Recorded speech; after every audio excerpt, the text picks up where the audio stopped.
આગળ વાત બનાસકાંઠાની કરીએ, જ્યાં કાંકરેજના વડામાં જાગીરદાર રાજપૂત સમાજનું મહાસંમેલન. કાંકરેજ અને ઓગળ તાલુકાના 7 વિભાગના લોકો એકત્રિત થયા. આ તરફ અલગ અલગ 15 જેટલા મુદ્દાઓ સાથે બંધારણ નવું બની રહ્યું છે.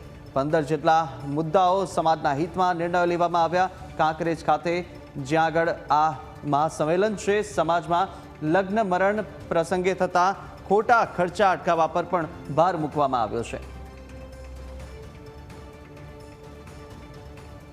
તો આ તરફ સમાજમાં ચાલતા જેટલા પણ કુરિવાજો છે એ બંધ કરવા માટે સમાજ જ્યાં એક તાંતણે આવશે અને સમાજમાં વ્યાપેલા કુરિવાજોને તિલાંજલિ આપવા માટે પણ નિર્ણય કરવામાં આવ્યો છે. એટલે કે હવે જે જાગીરદાર રાજપૂત સમાજ છે તેનું મહાસંમેલન યોજાઈ રહ્યું છે કાંકરેજમાં, અને તેની અંદર જે નવું બંધારણ છે, અનેક નવા નિર્ણયો કરવામાં આવ્યા છે, અનેક એવા સુધારણા કરવામાં આવ્યા છે, અને તેને જ લઈ અને હવે આ મહાસંમેલન કરવામાં આવ્યું છે. તો અત્યારે જે શિક્ષણ ક્ષેત્રે પણ પ્રગતિ થાય અને તે માટે પ્રગતિ માટે ઘડવામાં આવશે આ સામાજિક નવું બંધારણ.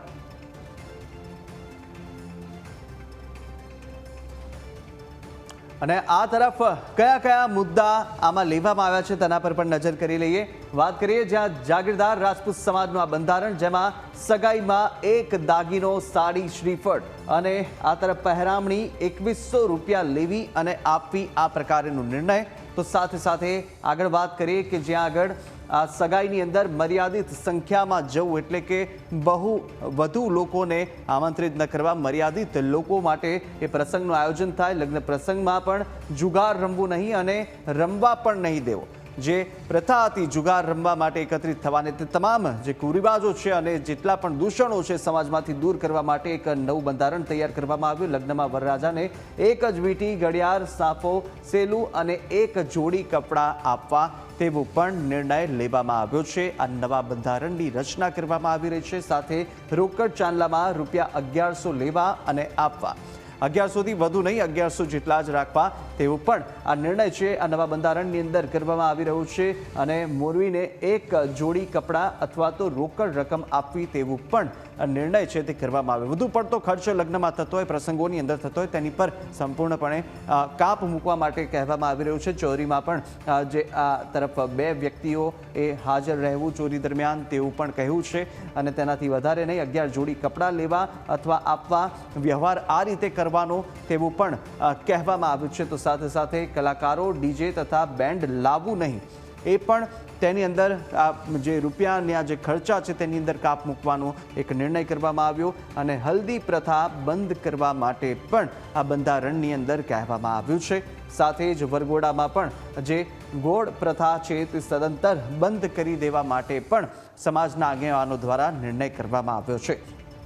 દીકરાની જાનમાં મર્યાદિત સંખ્યામાં જવું તેવું પણ કહેવામાં આવ્યું છે. એટલે કે જે લગ્ન પ્રસંગ છે તેની અંદર જે ખર્ચા વધતા હોય છે તે ખર્ચા પર અંકુશ રાખવા માટે આ એક બંધારણ તૈયાર કરવામાં આવ્યું છે. જાપા શીખ સદંતર બંધ કરી દેવી તેવું પણ કહેવામાં આવી રહ્યું છે. અને સાથે સાથે આ તરફ જે બારણું રોકવાનો કોઈ દાગીનો લેવો નહીં, તેની જગ્યાએ મર્યાદિત રોકડ રકમ આપવી તેમ પણ કહેવામાં આવ્યું છે. એટલે કે જ્યારે બારણું રોકી અને જે આ પ્રથાઓ છે તેની અંદર આ પ્રકારે કાપ મૂકવા માટે કરવામાં આવ્યું છે. આગળ વધી અને સાથે સાથે આ તરફ જે બંધારણ નવું કરવામાં આવ્યું છે તેને લઈ અને હવે અત્યારે આગેવાનો આ નિર્ણય આ મહાસંમેલનમાં મૂકશે. અને આખરે મોલ લાગવાની છે. મરણ પ્રસંગ હોય તે દરમિયાન રિવાજોમાં બદલાવ આવી ચૂક્યો છે ને મરણ પ્રસંગ દરમિયાન ભાતી લેવી નહીં અને કે આપવી પણ નહીં તેવું પણ આ નિર્ણય છે તે આગેવાનો દ્વારા સમાજમાં એકત્રિત થઈ અને નક્કી કરવામાં આવ્યા. અને સાથે 12 તેરસ લેવી કે પછી આપવી નહીં તેવું પણ આ મરણ પ્રસંગ દરમિયાન કહેવામાં આવ્યું છે અને આ નિર્ણય પણ લેવામાં આવ્યો છે. આગળ વાત કરીએ જ્યાં આવતા મહિનાનો ને ભાડા આપવા કે પછી લેવા નહીં. એટલે જેટલા પણ આવતા મહેમાનો છે તેમને પાસે ભાડા આપવાના નહીં, લેવાના નહીં તેવું પણ કહેવામાં આવ્યું.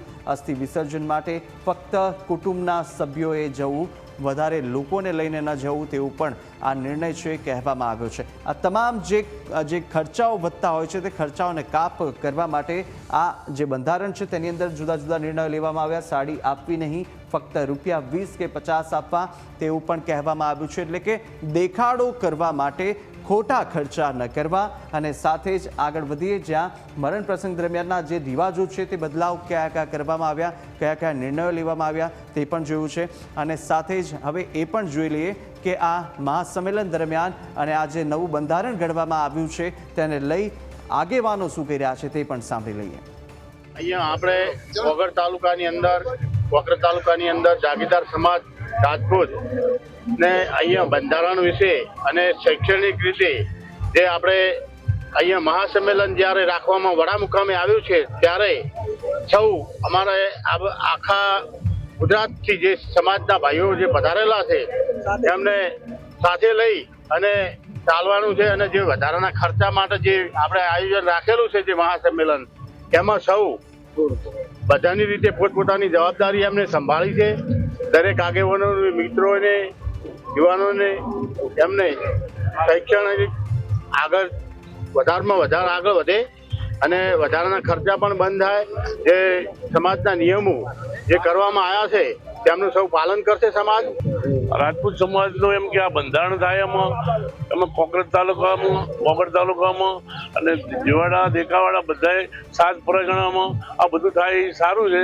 અમારા કુરિવાજો દૂર કરવા છે અને બધું આ વ્યસન મુક્ત કરવાનું છે અને આ સમાજ પ્રત્યે બધું લાગણી છે બધાને, દરબાર સમાજને રાજપૂત સમાજને।